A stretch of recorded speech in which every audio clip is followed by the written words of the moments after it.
Hello, and welcome to Downtime Activities, and welcome to a discussion video where we have special guest frequented on the channel, Matthew Costigan here. Literally, Also one of the I was about to say, literally one of the literally founding members. members. Yeah, You've been This is the making the founding big three. This is return. the founding three. you've been Making the big return, relegated. even though you're on the channel all the time for Yeah, all the campaigns we run and stuff. But this is the first time on one of these discussion videos that we have you here. And what a perfect topic to discuss than with the founding three members of the channel, the foundings of us being big freaking nerds. We are talking about our our sort of core nerddom memories, the things that got us into nerd hobbies, the things that made us feel able to approach things that we enjoyed, different fandoms, different hobby games, whatever it is, and just kind of reminiscing together, talking about that, and drawing the kind of sort of things we can carry into our futures from that, and kind of how we can use that to maybe help other people do the same thing, feel that same sort of acceptance and willingness to jump into this kind of stuff. So, I guess to start with, hey Will, when did you find out you were a nerd? Well, I mean, pretty much always. But like you and I were having this conversation came up kind of naturally, like a week ago or something, and it turned into a lot of reminiscing. Obviously, like one of the biggest moments for me was like early college, and we've talked about this before when you were like, "Hey, I've been playing around a little bit with Dungeons and Dragons. I'm getting a group together. Do you want to try it?"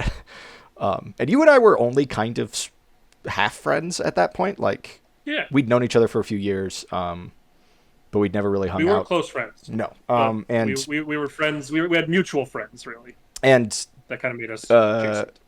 and like Costigan and I didn't know each other at all. We'd had one or two classes together in high school, and to me, he was always just the other Matt. Not because of you, but because I was friends with Matty G. Because of the third other. we were both other mats. Yeah. So it was like Matt, Erickson, and other Matt. Were like was kind of what it was for me, and and like I sort of knew what D&D was. I'd never obviously never tried it. I'd encountered some like systems kind of built for it and everything, but then you said you were getting a group together, and it was kind of like, well, I don't know if this is something I'm going to enjoy, but I'll show up for a session or two. If I don't like it, I don't have to keep going. Like, I'm an adult now. I can not be a part of this if I don't want to be. And then we sat down and played for like 8 hours. Because that's what we did back in the day. 8 hours once a week. Well, like 10 hours. Yeah, a lot of times. Sometimes 2 p.m. to midnight. Pretty regularly. Yeah. with a dinner break, you know. Yeah. And I immediately fell in love with it, and like literally that first session I knew I was like, this is something I just want to keep doing. Like, I'm so excited for next week. I'm so excited to just like keep going. And it was just before D&D had kind of really become popular and mainstream. So it still felt a little bit like kind of the Wild West as far as like tabletop games were concerned.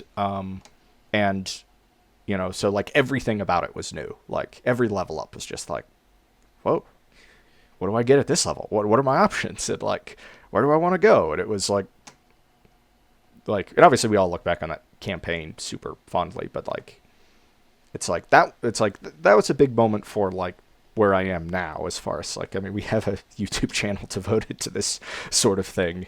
But like much earlier than that, like definitely always kind of being the kid that was like,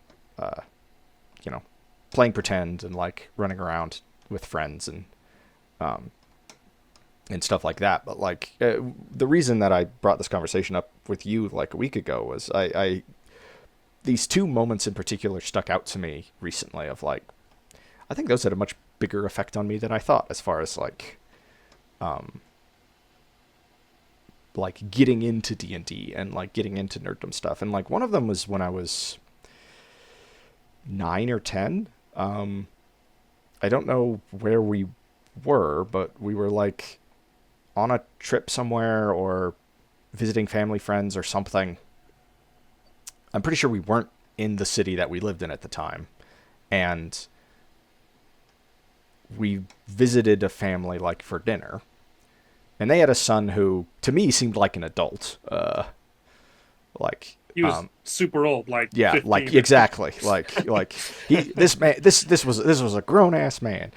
He must have been in high school at the oldest.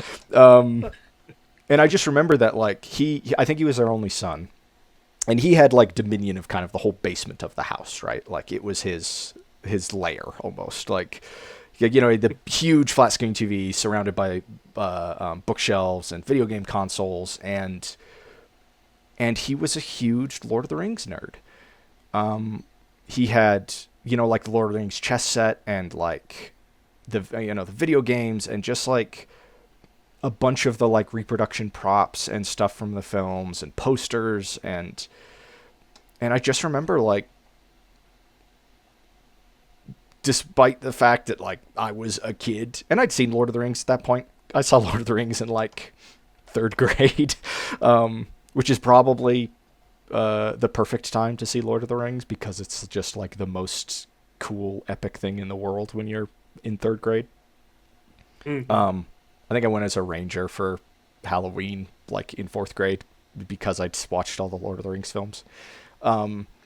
And he just like invited me like down into his like man cave, like his like, and we just like watched Lord of the Rings and like he was always talking about Lord of the Rings lore, and like he was clearly so excited about all of it, and he was clearly so excited to find somebody else who was excited, and it was fun for me to be like kind of treated as an equal in that regard, you know what I mean? And like this was a person where like he wasn't ashamed of being a nerd, and like he was totally like and when you're 10, it's like this guy's like, here's a sword, like an actual steel sword, like because he had multiple of them, and it was like, and it's like obviously it's like, be careful with that, it's sharp, but like it like and it was like, it was one evening, right? Like I never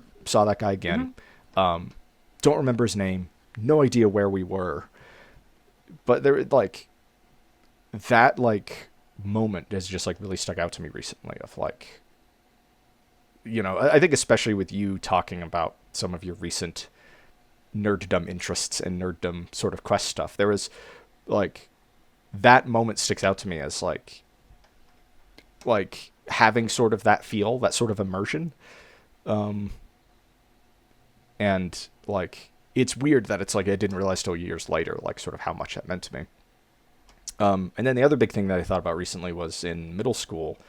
A few different times I went over to a friend's house, like on the weekend, and like to play the StarCraft board game, which is like almost like Twilight Imperium or something like that, or like Risk. Like it takes like 4 hours to play a game if you're lucky. It's all about you kind of build the whole map, and you're conquering planets to gather resources to build bigger armies, and you're all fighting each other like for dominion.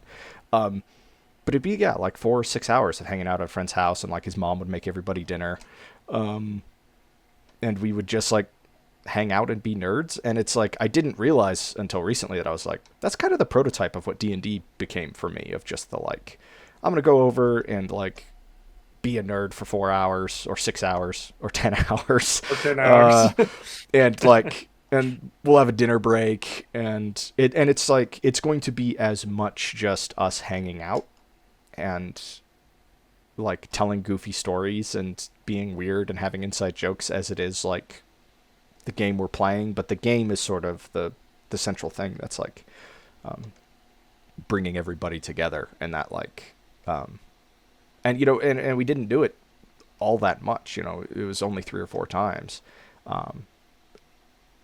because it's like even back then like scheduling kind of got in the way of stuff a lot, and it's hard to focus on something like that for that long when you're in middle school. But like yeah, it's like weird. I can like look back and see the sort of prototypes of like where I would eventually end up as far as like a lot of this nerd stuff was concerned. Do you feel like you have some of those kind of moments that really stick out to you, Costigan? Like maybe small or consistent, bigger, like foundational nerd things that just like made you feel able to, or at least excited to, enjoy that kind of stuff? Um, I think in terms of being interested in just like fantasy sci-fi, like I was just always into those things growing up, like way more than I do now. I used to read a lot of books as a kid, Yep. and like Harry Potter, the Aragon series. Hmm. I would go to the public library and just try to find like sci-fi books from the 50s because I just wanted Oh man. everything I could find. Pulp So I read some bad horrible pulp bad sci-fi bad pulp as a kid. sci-fi and fantasy from like the 50s Yeah. through the 80s is just such this like beautiful niche. It was actually funny when we were at that bookstore in LA when we were visiting you. They had a whole Mm, section in their fantasy and sci-fi like wing devoted to like pulp fantasy and sci-fi. 50s. It's like it's incredible. Yeah. I mean, I definitely had heard of D&D growing up, but you always heard of it as kind of like this weird thing or potentially problematic thing that like, oh, only these weirdos hanging down in the basements are playing. Their Um, hoods on and just had like no getting their neck actual, beards. yeah, had like a very incorrect conception of what it really was. But then I was, really into books that probably were written by people who played D&D. Um, I didn't notice Will mention video games at all, but I feel like that was a big Yeah, part of for sure. getting into that world. The two Hmm. I wrote down specifically are like Fallout and Skyrim Yeah. being the big like RPGs, like the first games I ever played that were just like make your own character. Here, build whatever you want, go wherever you want to go, do whatever you want to do. Like obviously, looking back at those games, they're more limited than some more modern RPGs like BG3. Um, but like the idea was there, Well, like and and that Fallout just as an 3 idea. in particular just has a moment where it's like I mean, it's a crazy stupid long intro, but it literally like kicks you out the front door, locks it behind you and goes like, "Okay, go find your dad." And it's like, Yeah. "How? Where? Where do you want me to start?" And it's just like, Well, "Bye." and it's like even now that I'm like, I don't think Fallout 3's like intro scene is perfect, and I'm like, there's No. much better ways to do it. But at the time, I thought that was the coolest thing ever. Like, oh, I'm going through my character's whole childhood, The game like literally literally starts with forming my character's yeah, entire life. your character the game starts with your character being Um, born. yeah, like I mean, stuff like that was just, I think, what got me interested in the RPG world in general. Um, I guess me and Erickson both were also really into strategy games in high school, like Total War series, and Hmm. I'm guessing that's probably what kind of started me looking at Magic. Um, Well, that and I think what really got us into Magic the Gathering was the Magic 20 yeah, I have that 2013 written down. Duels of the It's the Planeswalkers era. Duels of the Planeswalkers, which was It like was free on it was the Xbox free game 360. on Xbox for a month. Yeah. And you Um, and Brody got it first, and then told me about it, and I got on it, and then we became obsessed. I think if I had never played other strategy games, I would have been like, oh, a strategy card game. Like, why would I want to play that? But I think I was just enough interested in somewhat similar things that I was like, oh, maybe I'll give this a try. Yeah, that obviously got hooked on that. I've been playing Magic for what, almost 11 years or something. At least, Um, yeah, something like that. I would definitely agree with Will on Lord of the Rings being a huge formative thing, probably in most tabletop RPG players today. I Hmm. think you'd have a hard time finding somebody playing tabletop RPGs who didn't grow up watching the Lord of the Rings movies, at least people around our age. Right. Mm. I think that was a huge on ramp for people because there's kind of a you were familiar with that sort of world and media already going into D&D. That you kind of just like had a natural understanding of things going into it, and it didn't seem as outlandish or weird. You're like, oh, it's just like Lord of the Rings, but a little different in these few It's ways. literally how you pitch classes to people. You're like, yeah, Ranger, that could be like an Aragorn or like a Legolas style Hmm. character. Like that's like the default way you would describe certain classes to Yeah. people No, I who remember haven't played D&D. that just sparked a memory. There was a time me and Erickson were, it was on the 4th of July. We were hanging out at Highline Lake with Okay. your family, and we just walked off and had like a 2-hour discussion trying to figure out what class every character in Lord of the Rings was. It was like when we had I just have a first started vague playing memory of D&D. Uh-huh. That's very easy. It's a wizard, 2 rangers, and a barbarian, and then and a fighter. He But dies in the first you know, film, fighter. and then a bunch of people with no classes. Yeah. Well, you know, they could be considered rogues. They don't I don't have know. they don't have commoner Sam stats. Sam might be a barbarian too. Like Sam has a moment where he rages out and storms the tower to Yeah. save Frodo. I think I'd that say he he's might got- be a multi-class, but I think he's got some of that. He's definitely got some levels of barbarian. So is Got, Frodo like, the is cooked is feet. is Frodo just a commoner then that everybody else has to drag through the whole game, or Frodo put all his level ups into. I don't want to like say wisdom saves, but kind of wisdom saves, so he could resist just long enough as this thing wore him down, and everyone else was the heroes around him. Yeah. I think the other big thing in us getting super into like D&D 2 was just the timing of us starting it and the release of 5th edition. We kind of started D&D right before 5th edition came out, because 5th edition's 2014. We probably started late 2013 or maybe even early 2014. because you guys all started like on we- 3.5, right? When we Yeah. were playing 3.5 D&D fifth edition, fifth edition. Oh god, Freudian slip.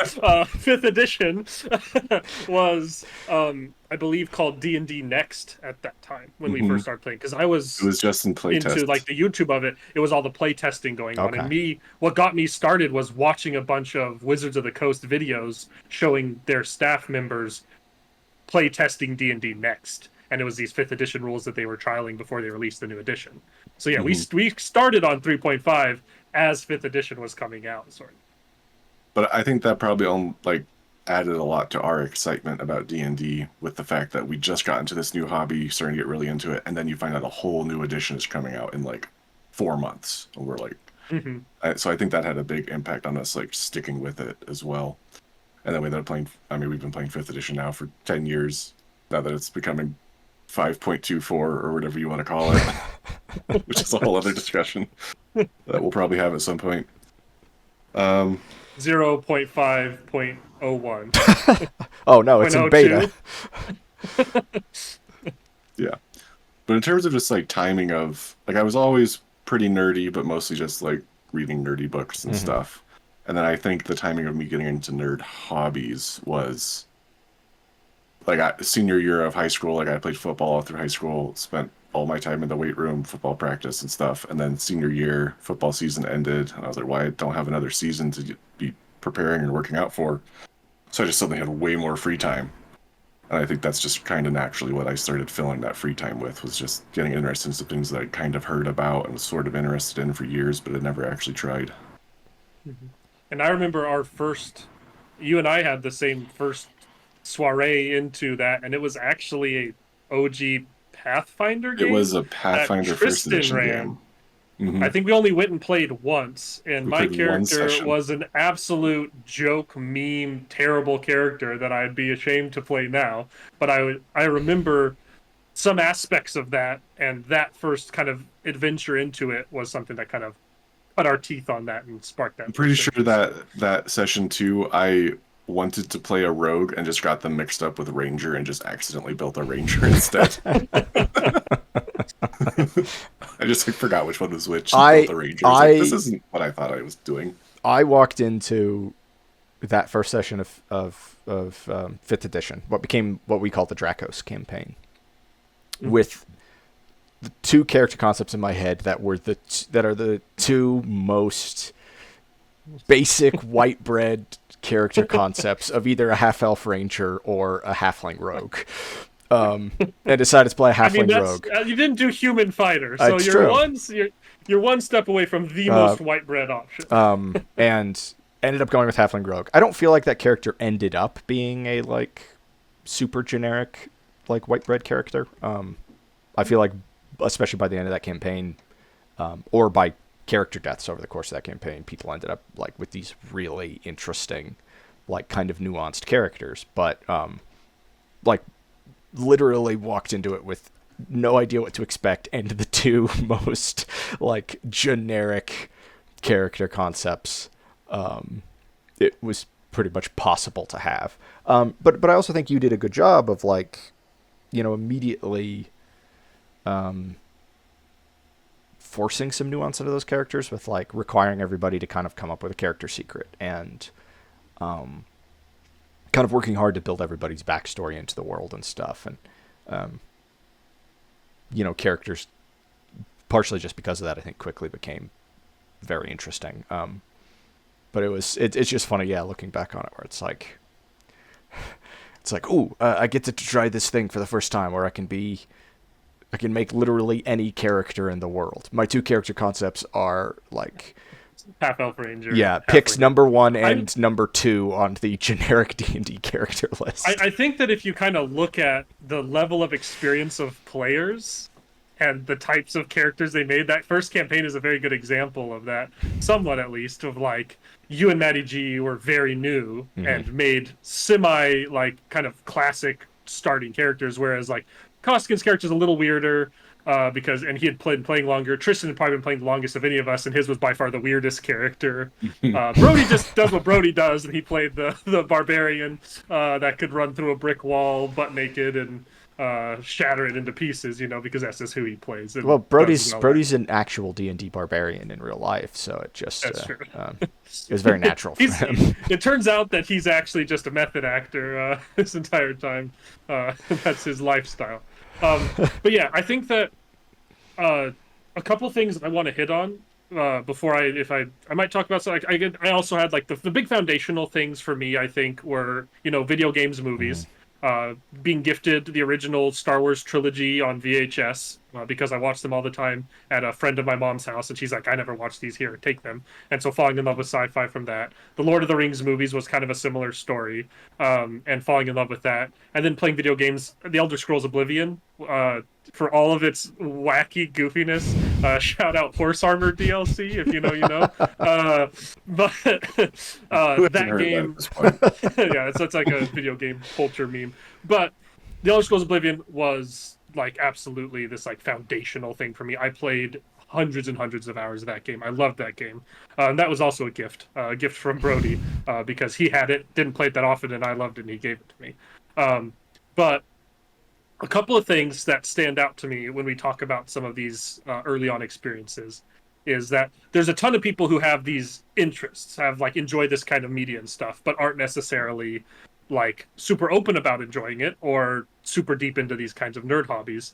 And usually what it takes to get someone there, if they're not super driven to like start that themselves, is feeling accepted to do it. Like it's having that person, even if it's just thinking the Lord of the Rings is cool, even as you're growing into like teenage years, somebody older than you that you looked up to, because I mean, he was probably some like scrawny little nerdy early high school age guy. Yeah. But to a 9-year-old, he's basically an adult who has actual swords. That's a hero. That's a super cool guy. And he brought you in and was like accepting of you even though you're younger, and then shared like this hobby and this interest with you and made you feel accepted. And I think with us, like formatively, it was like somebody being like, hey, I want to try and do this thing, let's just try it together. You're welcome to come, you don't have to, but if you'd like to, like welcoming people in and that feeling of acceptance.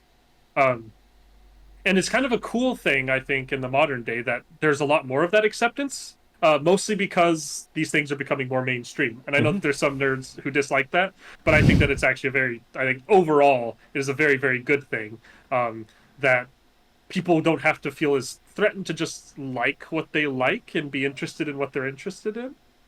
But yeah, do you feel like there's other like moments or people that were like super formative, or like this like a moment where you're like, I'm accepted and I can enjoy this thing I'm enjoying, apart from that one individual or anyone else in your guys' backgrounds? I mean, like I've already mentioned that, like you just kind of approaching me out of the blue to play D&D and stuff like that. But like Koskinen talking about books, I had somebody just gave me, this is second or third grade, like I had a very advanced reading level in elementary school, and at a pretty young age, somebody yeah, it's like a friend of my mom's, like her son, like they just gave me a big stack of books at some point, and it was like a couple of Redwall books, Aragon, and like maybe something else, and it's just like I don't know if it was just like, man, I didn't like these, or I've already read them, like you can have them, and it's just like a bunch of that stuff just got like dumped in my lap, which is like, okay, well here's essentially 2 fantasy books or 3 fantasy books, like of just like very differing types, but it's like it's kind of the same thing with just like you just with going into it blind, you just get a copy of Aragon dumped on you as a kid, and it's like, whoa, Dragon Riders. Yeah. This is sweet. Like, and and I think that then that was kind of something where it's just like somebody just totally random was like, I'll just give this other kid, this stack of books. Like, I'm done with them. And it was just like, not only was it like, I love reading. Reading's awesome. But it was like, the specific content was just like really, really cool at the time. And it's like, say what you want about Aragon, like the first book in particular, but also just the whole series just being a fantasy reskin of Star Wars. Because that's exactly what it is, except that it turns out that, Ben Kenobi's Luke's father instead of Darth Vader.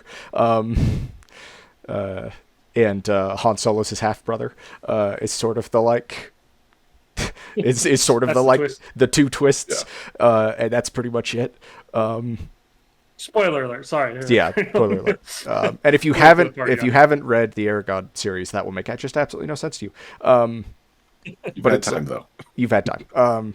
But it like to have like okay. that first book in particular just kind of dumped on you out of the blue, and it's like, and stuff like that, and like The Hobbit. It's just these like kind of classic like high adventure fantasy novels that I think like had a big impact. And like my dad grew up reading Lord of the Rings, and he'd seen all the films and stuff, but like, yeah, to just like have somebody kind of totally random just like give me a copy of Aragon was like, I think one of those moments. And like, obviously I had a lot of friends who, were nerds, growing up and stuff, and always kind of playing make believe and, playing video games and, stuff like that. But, like nothing else that kind of sticks out quite as much as like that random guy whose name I don't know. And, and then you, much later. I think it was like for the tabletop RPG side, it was Tristan, who I don't think I'd really taken the idea of playing any tabletop RPG seriously until that one week. Oh, I think it might have even been you that asked me. It was like, hey, Tristan's running this thing. You want to come do this? And I was just like, I have no idea what this is about, but okay, let's do it. And then I, kind of wound up loving it.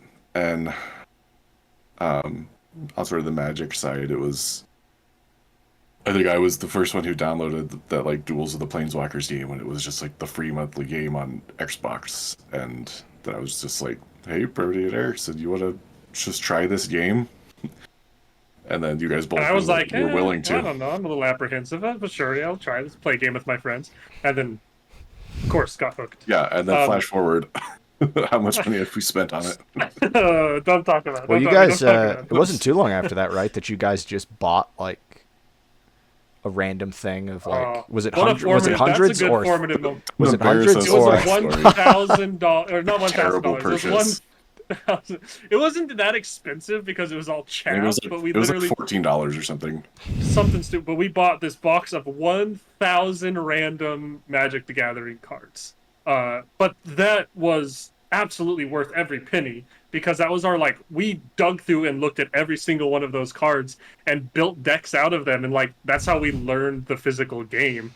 And that's how we fell in love with such classics like Chubtoad.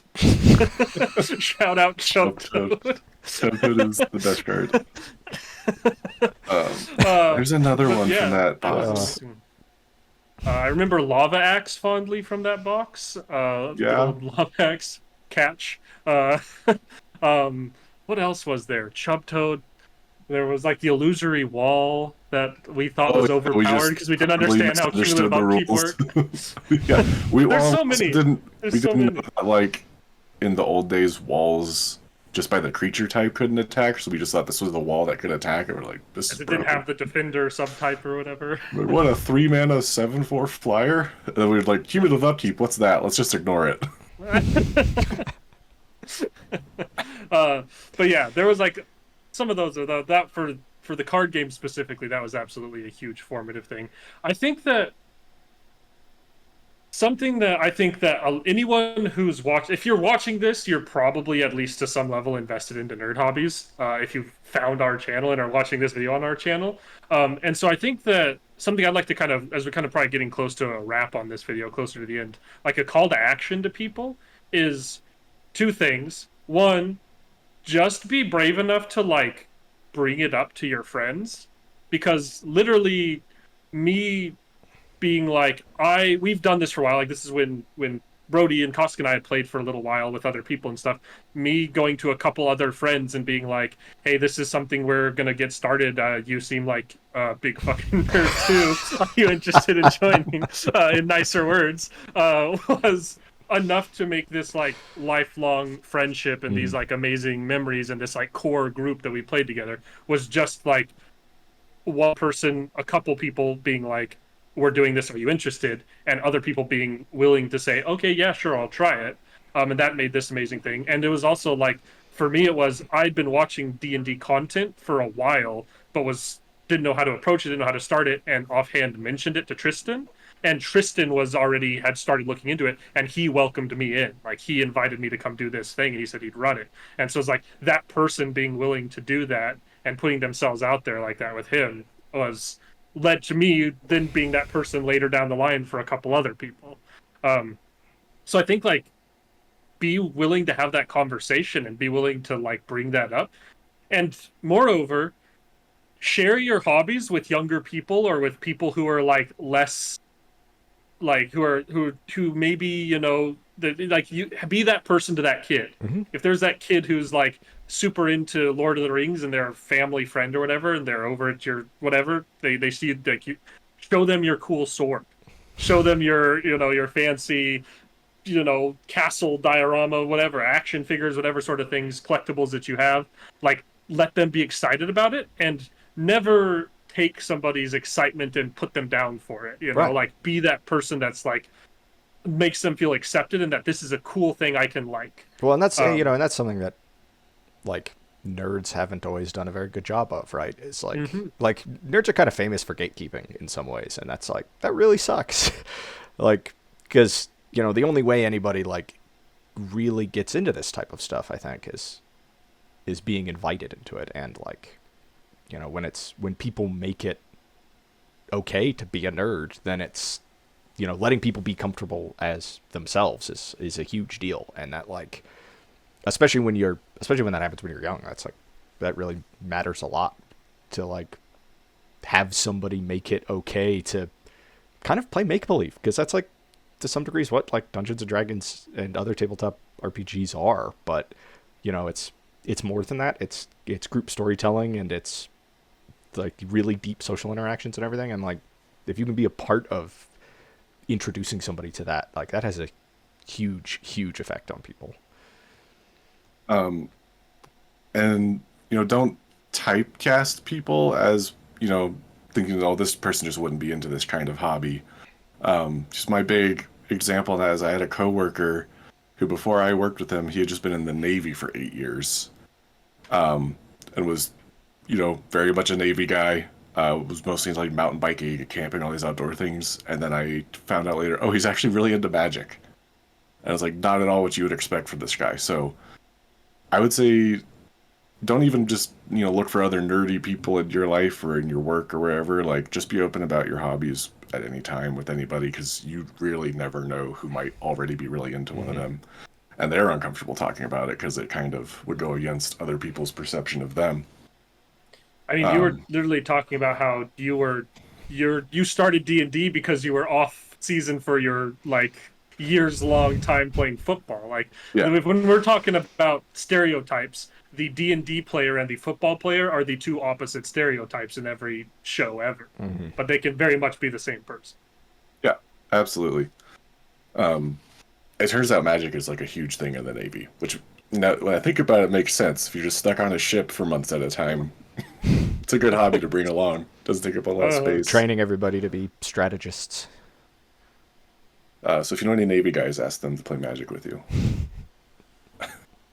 There's the other takeaway from the video. But yeah, don't ever feel like, and I think that it's so scary to be open about what your interests are. Like there's so much fear of judgment, but that is something really beautiful and great about the like overall increase in acceptance of hobbies like D&D in the modern day. And like I know that there's again people who don't like that, but that kind of gatekeeping mentality, and it comes from a kind of sad place in my mind that I think there's a lot of nerds, a lot of people who are into this stuff and got picked on for it, and they had to go through that bullying for what they liked, and now people who are the archetype of the kind of person who was bullying them when they were younger is getting into it and being accepted for it. And I think that brings about a lot of like negative emotions from people where they're like, these people aren't really into this because they were bullied for it like I was bullied for it. And I think that like as a community, as a group of people who are into these kind of things, we should be excited and welcoming everybody in with open arms. So just like if you have interest in this, if you're already somebody who's involved in this kind of stuff, share that, invite people in, make new friendships and new play groups out of it, and don't forget to take some time, like we're doing, to think back on who those people were for you. And if they're still in your life, give them a thank you, and if they're not, then in your heart, think nameless teenager with swords. Like those people who are, and those media outlets and those things that were like formative to these hobbies and things that we love now. Yeah, and if you're watching this video, definitely share your indoctrination story as well in the comments. All right, calm down. Right word.